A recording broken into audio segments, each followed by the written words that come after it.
Amoureux fou de la vie, Toulouse-Lautrec s'immerge jusque dans les bas-fonds du Paris fin de siècle pour mieux en saisir les moindres facettes. Mais c'est en aristocrate qu'il mène sa propre existence. Au-dessus des critiques et des contingences sociales, indifférent à l'opinion et au candidaton, il agit à sa guise, se grise de plaisir, s'enivre d'alcool, travaille sans relâche, fait éclater son génie et impose son art. Il ignore le scandale, mais parfois il le provoque, sciemment, aussi à l'aise dans les salons feutrés des maisons closes qu'avec le roi de Serbie, à qui il refuse de vendre ses toiles. Descendant des compagnons de Charlemagne, il fait gentiment remarquer au monarque « Vous n'êtes qu'un Karađorđević, après tout ». L'homme qui, dans la souffrance, achève ses dernières toiles avant de s'éteindre en son château parmi les siens, brûlé par l'alcool, laisse une œuvre magnifique. Il n'a que 37 ans. 1864-1871, l'éducation d'un jeune seigneur.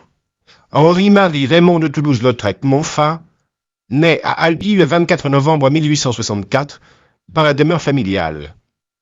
Son père, Alphonse Charles, descendant des comtes de Toulouse, célèbre depuis l'époque de Charlemagne, a épousé sa cousine germaine, Adèle Marquette Tapier de Sevran. L'enfant, très entouré, grandit entre l'hôtel albigeois, le château du Bosc et le château de Céléran. Comme ses grands-pères, son père et ses oncles, il a la passion des chevaux, des chiens, de la chasse et du dessin. En 1868, Richard, son petit frère d'1 an, meurt. Ses parents se séparent sans que la vie du garçon en soit changée. En 1871, la paix restaurée, sa famille l'amène à Paris, où elle s'installe. 1881-1884. Atelier des premiers maîtres. En 1881, Henri de Toulouse-Lautrec a 17 ans. Il ne grandira plus et marche avec peine. En mars 1882, à Paris, il fréquente toujours l'atelier de Princeau, puis celui de Léon Bonnat. Enfin, il entre chez Fernand Cormon, dont il suivra les cours jusqu'en 1887, sans pour autant adopter son esprit. En effet, indépendant et curieux, le jeune Lautrec se passionne pour tous les courants artistiques. En 1883, sous l'influence impressionniste, il peint en teinte claire la comtesse de Toulouse-Lautrec au château de Malromé qu'elle vient d'acheter près d'Arcachon. Il a aussi de l'admiration pour Degas. En 1884, il s'installe au 19 bis rue Fontaine, à Paris. 1889-1893, un peintre reconnu. Salon des incohérents, des indépendants, exposition des vins à Bruxelles, consacre son talent dès 1889. Le Moulin Rouge qui ouvre ses portes expose au cirque Fernando, l'écuyère. En 1890, à l'exposition des vins à Bruxelles, il défend Van Gogh, qu'il hébergera à Paris peu avant son suicide. Cette année-là, il rencontre la danseuse Jeanne Avril et commence à fréquenter la maison close de la rue des Moulins. En 1891, son cousin, Tapier de Céléran, étudiant en médecine, introduit le peintre dans l'univers des hôpitaux, qui l'inspire. Tout l'inspire d'ailleurs. Sa première affiche, la Gaulieu au Moulin Rouge, fait sensation. On l'aime ou non, mais son talent est reconnu. 1872-1880. Chutes et fractures. En 1872, Henri entre au lycée à Paris avec son cousin Gabriel Tapier de Céléran. Il rencontre Louis Pascal et Maurice Joyant. Rayonnant d'intelligence, bon élève, il suit les cours de dessin du peintre animalier René Princeau. 1874 marque le retour à Albi, où il poursuit ses études avec un précepteur et monte passionnément à cheval. Déjà, sa santé s'altère. Première cure à Amélie-les-Bains, séjour de santé à Nice.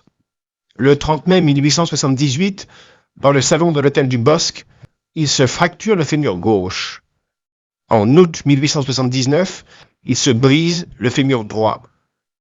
Désormais infirme, il rentre à Paris où il peint, dessine et prépare le baccalauréat. 1885-1888, dans le brillant tourbillon parisien. L'année 1885 est celle de l'indépendance. Henri installe son atelier à Montmartre, fréquente le Mirliton, cabaret de son ami Aristide Bruand, et illustre ses chansons. Bal, café-concert, spectacle, il fait la fête avec ses amis et croque sans relâche visage, scènes et silhouettes. il fait le portrait de Suzanne Valadon, qui l'entraîne dans une tumultueuse liaison. En 1886, il rencontre Vincent van Gogh, dont il fera un portrait au pastel. Il travaille, étudie, expérimente sans relâche, peint ses premières scènes du Moulin de la Galette. En 1888, il expose avec le groupe des Vins à Bruxelles. Théo van Gogh, le frère de Vincent, qui est marchand de tableaux, s'intéresse à ses toiles. 1894-1898. La Revue Blanche. Paris, Bruxelles, Bordeaux, Londres, Arcachon, Albi, Lautrec est célèbre. Des commandes affluent, décors de théâtre, dessins, affiches de Liva et de Livette, Yvette Guilbert, Jeanne Avril, May Belfort, May Milton. La Boulue, qui s'installe à la fois des trônes, lui demande de décorer sa baraque. Le cirque le passionne, Marcel Lander le fascine. Il rencontre Jules Renard, Tristan Bernard, Félix Fénéon, Romain Colus, Léna Tanson, propriétaire de la Revue Blanche. Folle soirée parisienne, séjour entre amis à la campagne, mais aussi première crise d'éthylisme. En 1897, il transporte son atelier rue Frochot et s'installe dans la maison close de la rue des Moulins. 1899-1900. Morsure de l'alcool. Le 17 mars 1899, une crise d'éthylisme terrasse Toulouse-Lautrec. Il est interné d'urgence en clinique. C'est le scandale. Les journaux le disent fou. Il a rétabli la vérité en exécutant de mémoire une série de 36 scènes de cirque. Cure de désintoxication et retour à sa vie de peintre sous la surveillance d'un mentor familial, Paul Viau, qui doit l'empêcher de boire.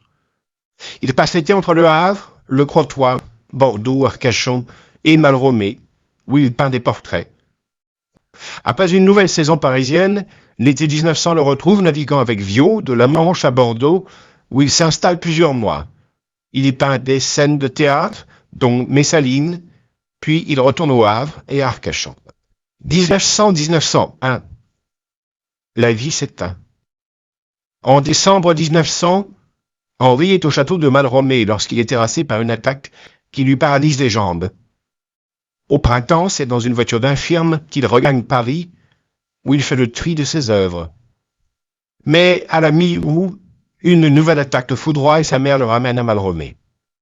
Il parvient encore à peindre, achève un examen à la faculté de médecine de Paris et réalise son ultime toile, l'amiral Viau, avant de s'éteindre le 9 septembre. Son corps est inhumé à Saint-André-du-Bois. Il sera plus tard transféré à Verdelais. Sa famille et ses amis feront bientôt à Albi le musée Toulouse-Lautrec, qu'ils doteront d'une grande partie de ses œuvres.